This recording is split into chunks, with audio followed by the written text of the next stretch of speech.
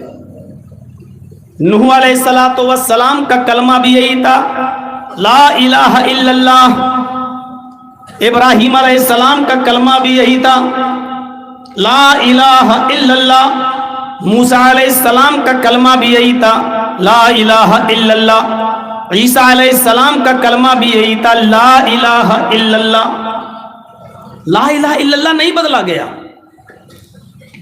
اس زمانے کے پیغمبر کے حساب سے کلمے کا دوسرا حصہ، کلمے کا دوسرا جز تو بدلا گیا، لیکن مول منتر نہیں بدلا گیا۔ لا الہ الا اللہ نوح نے اپنے زمانے میں کہا نوح رسول اللہ، موسیٰ علیہ السلام نے کہا لا الہ الا اللہ موسیٰ رسول اللہ۔ عیسیٰ علیہ السلام کا زمانہ آیا تو کلمہ پڑھا جاتا تھا لا الہ الا اللہ عیسیٰ رسول اللہ۔ آپ غور سے دیکھیے مول منتر میں چینجنگ نہیں ہو رہی ہے، لا الہ الا اللہ نوح بھی ادا کر رہے ہیں، موسیٰ بھی ادا کر رہے ہیں، عیسیٰ بھی ادا کر رہے ہیں، لیکن اس زمانے کے نبی اور پیغمبر کے لحاظ سے کلمے کا دوسرا جز بدلا جاتا رہا، اور وہ کلمے کا دوسرا جز نبی کے حساب سے بدلتا رہا، یعنی نوح رسول اللہ، موسیٰ رسول اللہ، عیسیٰ رسول اللہ، اور جب محمد رسول اللہ آئے تو کہا جانے لگا لا الہ الا اللہ محمد رسول اللہ۔ تو جب سب کا مول منتر ایک ہے تو نفرت کس بات کی, گھرنا کس بات کی, آپس میں ایک دوسرے سے دور کر دیا جائے, یہ کہاں سے مل رہا ہے ہمیں؟ یہ شڑینتر کون کر رہا ہے؟ یہ سازش کہاں سے ہو رہی ہے؟ صرف اس کو سمجھنے کی ضرورت ہے, ورنہ منتر ایک ہے, کلمہ ایک ہے, تعلیم بھی ایک ہے. بہت سے لوگ تو اب یہ کہنے لگے ہیں کہ عبادتیں بھلے ہی الگ الگ ہوں لیکن منزل سب کی ایک ہے, سب اللہ ہی کے پاس جانا چاہتے ہیں, سب اللہ ہی کو خوش کرنا چاہتے ہیں, عبادتوں کے طریقے الگ الگ ہیں. حالانکہ اس بات کو ہم نہیں مانتے ہیں. ہم یہ مانتے ہیں کہ جس نے جو دین اور جو مذہب اتارا ہے اس نے اپنی عبادت کا طریقہ بھی اسی نے بتایا ہے. عبادت کا طریقہ بھی عبادت بھی اسی طریقے سے کی جائے گی جس طریقے سے اس نے بتائی ہے. مول منتر نہیں بدلا گیا. تو اس آیت کو پھر سنیے, سب کا دین ایک, آدم سے لے کر محمد رسول اللہ صلی اللہ علیہ وسلم تک, جب سب کا مذہب ایک تھا, سب کا دین ایک تھا, اور آج بھی تعلیمات اگر دیکھیں گے پڑھیں گے تو کون سی چیز ایسی ہے جو آج ہمارے برادران وطن کے اندر یا ان کی کتابوں میں نہیں پائی جاتی ہے؟ ہم نماز پڑھتے ہیں, شریمد بھاگوت گیتا کے 6 ادھیائے کا 10واں منتر دیکھ لو, کرشن جی پوری نماز پڑھ کر دکھلا رہے ہیں اور نماز کا طریقہ بھی بتا رہے ہیں. روزے کا تعلق ہے تو روزے کا ثبوت بھی آپ کو آپ کی کتابوں میں, ویدوں میں ملے گا. جہاں تک زکوٰۃ کا معاملہ تو دانم وکچھتا کا شبد موجود ہے کہ غریبوں میں, فقیروں میں, مسکینوں میں زکوٰۃ ادا کرو. ایک حصہ اپنی انکم کا, اپنی آمدنی کا ایک حصہ غریبوں اور مسکینوں کو بھی دو. حج کا معاملہ آیا ہے تو اسلام نے تحج البیت ان استطعت الیہ سبیلا کہا کہ اگر استطاعت ہو تو خانہ کعبہ کی زیارت کرو, جاؤ. تو یہاں پر بھی تیرتھ یاترا کرتویہ کا شبد موجود ہے کہ کسی پوتر شہر کی طرف چلے جاؤ اور گنگا کی ڈبکی لگا کر اپنے پاپ, اپنے گناہوں کو مٹا لو. یہ الگ بات ہے کہ گنگا کو کیسے سمجھا جائے. آپ گنگا کے پانی میں ڈبکی لگاتے ہیں اور کہتے ہیں کہ ہمارے پاپ دھل گئے, لیکن ہم بھی اس شہر میں جاتے ہیں جہاں پوتر جل موجود ہے جس کو ہم زمزم کہتے ہیں, آب زمزم کا نام جس کو دیا جاتا ہے. آپ گنگا کے پانی میں ڈبکی لگانے کو اپنے گناہوں کی معافی تصور کرتے ہیں, اور ہم اس شہر میں جا کر لبیک لبیک اللہم لبیک کا نعرہ لگا کر یہ تصور کرتے ہیں کہ یہ ایسی جگہ ہے جہاں لبیک کہہ کر بندہ اپنے آپ کو اللہ کے دربار میں سرنڈر کر رہا ہے اور کہہ رہا ہے کہ لبیک. ہم اپنے گناہوں کی گٹھری, اپنے گناہوں کا بوجھ اپنے سر پر لاد کر ہم نے سرنڈر کر دیا ہے تیرے دربار میں, آتم سمرپن کر دیا ہے تیری عدالت میں. اے اللہ, جس طریقے سے کوئی مجرم بھاگتا ہے اور آدیش ہے کورٹ کا اور کچہری کا, جج کی طرف سے اپنے آپ کو سرنڈر کر دو تو ایک موقع دیا جائے گا. چند دن جیل میں رہ کر تمہیں چھما اور معافی مل سکتی ہے, اور اگر تم نے سرنڈر نہیں کیا تو شوٹ یعنی گولی مار دینے کا آدیش کورٹ سے جاری ہو جائے گا. تو ایک مجرم جس طرح کورٹ میں اپنے آپ کو سرنڈر کر کے جینے کا ایک ادھیکار پا لیتا ہے, اور کورٹ بھی, عدالت بھی اس کو اس کی غلطیوں کو معاف کر کے جینے کا ایک موقع دیتی ہے, اسی طریقے سے انڈیا, پاکستان, بنگلہ دیش, نیپال اور سری لنکا اور دنیا کے چپے چپے سے اپنے گناہوں کا بوجھ لاد کر ایک انسان مینا کے میدان میں گناہوں کی گٹھری لاد کر اپنے سر پر پھر چیختا ہے لبیک لبیک اللہم لبیک. اس لفظ لبیک کے اندر کیسا درد ہے. حاضر ہوں میں, جیسا کہ کورٹ میں ایک مجرم کہہ رہا ہو کہ میں حاضر ہوں, میں اس نے سرنڈر کر دیا ہے. اے اللہ, میں حاضر ہوں, لبیک, میں نے سرنڈر کر دیا, آتم سمرپن کر دیا ہے تیری عدالت میں, تیرے دربار میں. تیرے علاوہ مجھے کوئی معاف نہیں کر سکتا. یہاں بندہ کہتا ان الحمد والنعمت لک, یہاں بندہ اپنی حاضری دیتا ہے, اپنے گناہوں کا اعتراف کرتا ہے, اور وہاں اللہ رب العالمین آسمان دنیا پر پہلے آسمان پر آ کر فرشتوں سے کہتا ہے, فرشتوں